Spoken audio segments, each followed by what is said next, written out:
Well then, reason why I haven't uploaded much in the past few days, there's a number of reasons. One of them is that my father had his knees not operated. He had a knee surgery, right? So I gotta go to the work with him to help him. That's the long story short. And the other reason is, oh, and by the way, he works in the very early morning, so I wake up at 1:45. Just saying. But it doesn't matter. The other reason is I have spent a lot of time, really a lot of time on making this. I don't know if better or worse, but that's why I'm making this video. I want to ask you, the viewers, or basically anyone who's watching right now, if it looks okay. You know, I've spent a lot of time working on my project, and some of this stuff you aren't supposed to see because it's hidden in triggers, etc. But I just wanted to ask, how does it look now? Right, this is the small base I have shown you in the video before, in the sad info video. This is the encounter that the player will meet at the start. To the unspoken or unasked question, I will release a beta version of this. Beta version means there will be some unit portraits missing, some triggers won't be there, etc, etc, but you will be able to play it. But I don't know when. I'm just doing I think I'm like finalizing the changes and the triggers, etc. So eventually, I don't know if in like a week or so, I don't know, I'll have to see how fast will I be. Because so far it took me 3 or 4 months to get even to this point where the map looks sort of okay.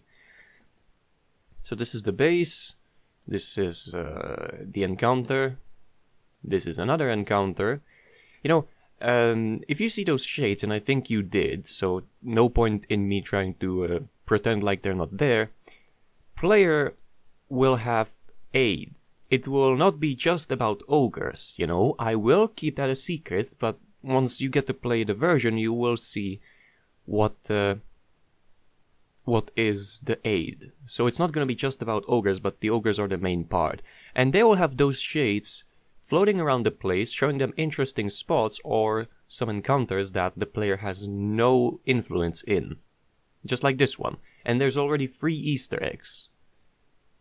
So, alright. And there was something. Oh, and the campaign will feature decisions. I will not spoil what's happening over here. Right? This is how I reworked the whole area to look like. You didn't see that. You definitely didn't.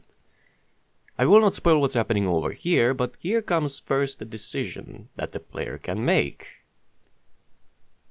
I mean, you should probably be able to figure it out, right?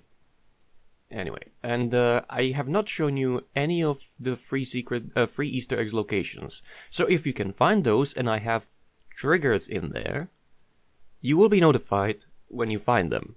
Except one of them is an item Easter egg, but more about that will be in future missions. But like, keep in mind how long this took me to make. Oh, and if you think this is just a regular night, no, it's not. This mission took me like 3 or 4 months to make, just first mission. I want this campaign to have like 9 to 10 missions, and I want my tribe to travel through different areas. You know, this campaign is based on fiction. It's like, what if there actually was an ogre tribe that's not as stupid as the others, that lives in mountains above Plaguelands? So this is like the mountains above Plaguelands, which is why you see all the undead, right? And there's more to those undead than just them being here. And I want my ogre group. It's not gonna be just those. The units in missions are gonna vary. Not in all, but in some you're gonna have different units available, different heroes available, and different objectives. That's for sure.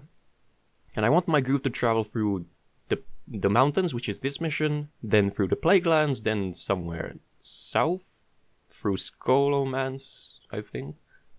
Yeah, and basically, I have many ideas, and the only obstacle in my way of making this campaign great is my skills in editor. You know, like,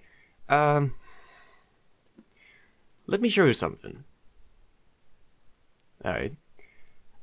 This is just a conversation I've had about importing and making work one unit model. I'm not that stupid. I have imported many other models. I won't show you those because that would spoil some of the things. Just by the model name. But like, this is the conversation I've had with someone over how to actually make a BLP model work. You know, models that are .mdx, there's no problem with those. Yeah, let's have a look at the projects. Oh yeah, I can't.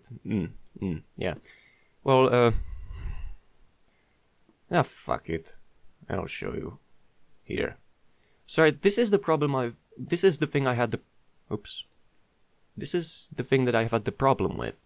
You know, like, there's BLP, and the BLP is kind of model that replaces a basic texture in the editor. So, like, this would replace the texture for all units. Not just this one, but also for the regular one. This one. And I didn't want that. I want those two units to be different. So I've had 1.5 pages of a conversation with someone on how to actually make it work. I had to use model editor, and I don't want to make myself look great or anything. I'm just saying that it takes me a long ass time to get something, you know, like something done. I spent the last 3 days on making the model work, and it finally does. But what I want to say is I'm very slow at doing this, and it kind of pains me to know that.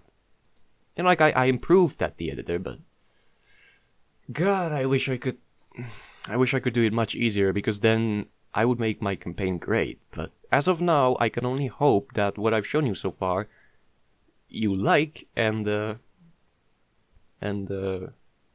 that's about it. Oh well. This has been just a short info video. I hope you enjoyed, and I'll see you next time. When I actually record something that is not from the editor, right?